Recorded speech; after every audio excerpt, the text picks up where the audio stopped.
Are you wary about finding a secular therapist? Does that concern you? Are you wanting to be cautious of what type of therapist you see or what their beliefs are? Here's a short video on kind of some thoughts about that. So thank you for joining me. I'm Laura Nicola. I'm your faithful therapist.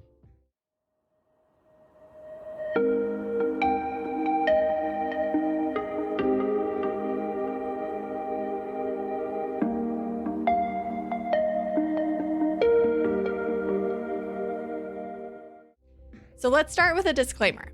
I am biased. I have other videos that you've hopefully seen or you can check out about how, discernment between spiritual direction and counseling is important, or how discernment between finding a faith-based therapist or a secular therapist is important.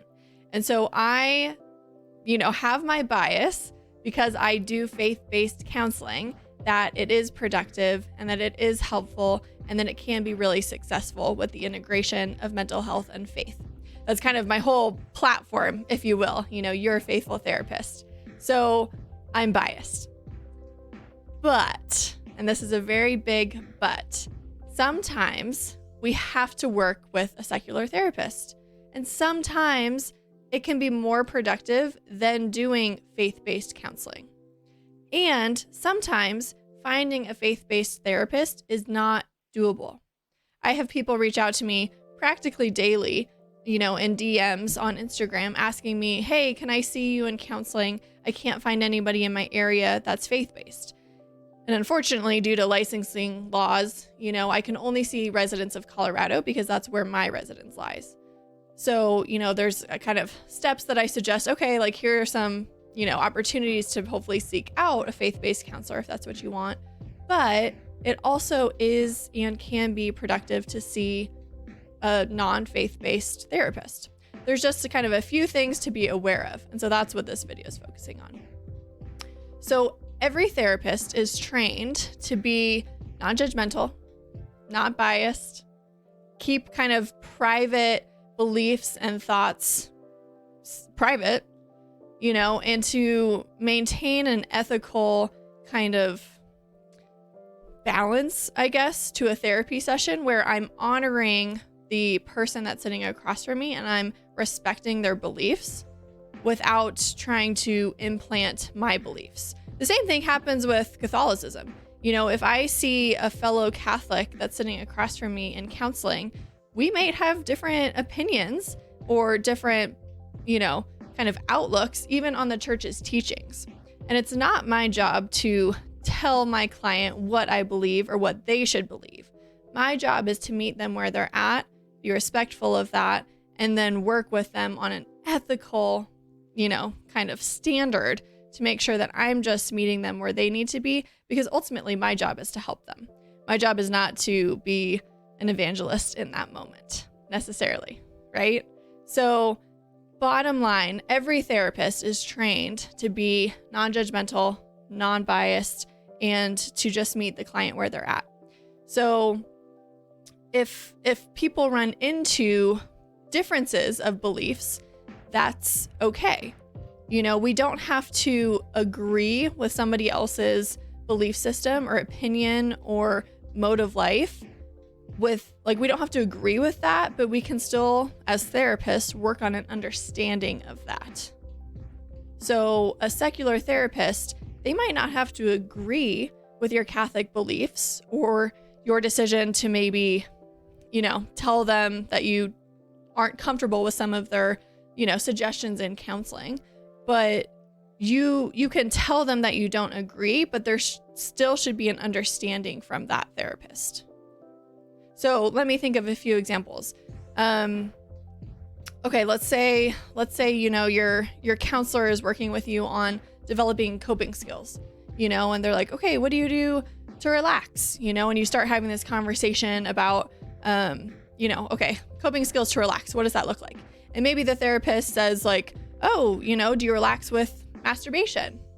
Again, like Catholics don't believe in masturbation, and that's okay. And it's okay for the person, the client to say, actually, like part of my belief system is I don't believe in that. We're not like being told that, oh, you should masturbate. It was just a conversation, kind of talking about different options. So it's hard not to like hold it against that therapist. Like, oh, they just don't get it. They just don't understand, how are they even suggesting that? But we're coming from two different, again, modes of life, two different opinions, two different religious backgrounds, perhaps. And so it's not that they're trying to force us into that. It's just, oh, it's an option. But we, the client, we, the Catholic or Christian, we can be the one to say, actually, you know what? That's actually against my belief system.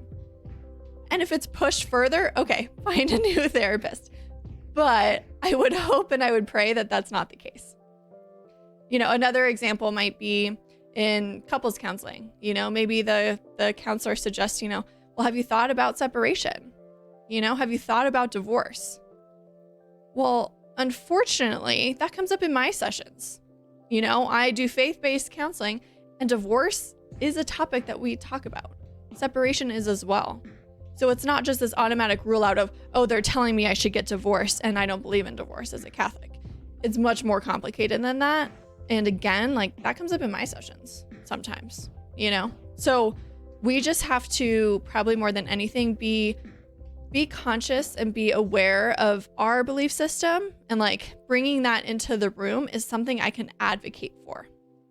That would be kind of the, I guess, bottom line is, if I'm working with a counselor that I don't think has faith or I'm not sure of, or they aren't clear that they're, kind of understanding of my Catholic or Christian faith, that's fine.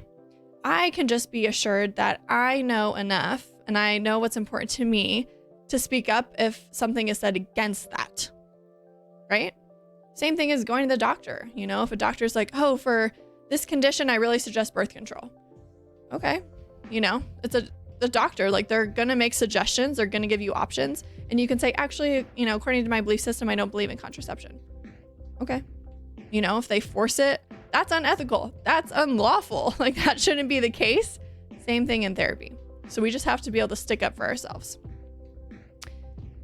I have like one little caveat to all of this when it comes to kids and when it comes to teens. So I can't tell you how many parents come to me and they're like, okay, faith counseling is vital. It's super important to me. And my teen's coming to you because you're Catholic. Great. That's fine with me, right? That doesn't mean that, again, I'm going in and I'm evangelizing this teen or I'm making sure that they believe what their parents believe or anything like that. It just means, okay, we can relate on this level, right?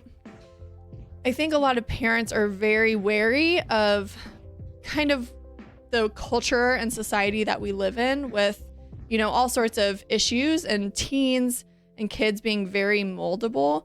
And I think, again, this is my bias, so I'd love to hear what you guys think, but my bias is that that's a little bit, it's more important, I think, for a kid or a teen to either see a faith-based therapist, or if they're seeing a secular therapist, again, that's fine.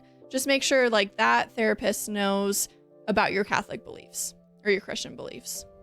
For example, I had a mom tell me that she went to, kind of similar example actually, she went to testing with her, I think he was a teen, pretty sure, doesn't matter. He was a teenager and, they had a separate session, with the teenager.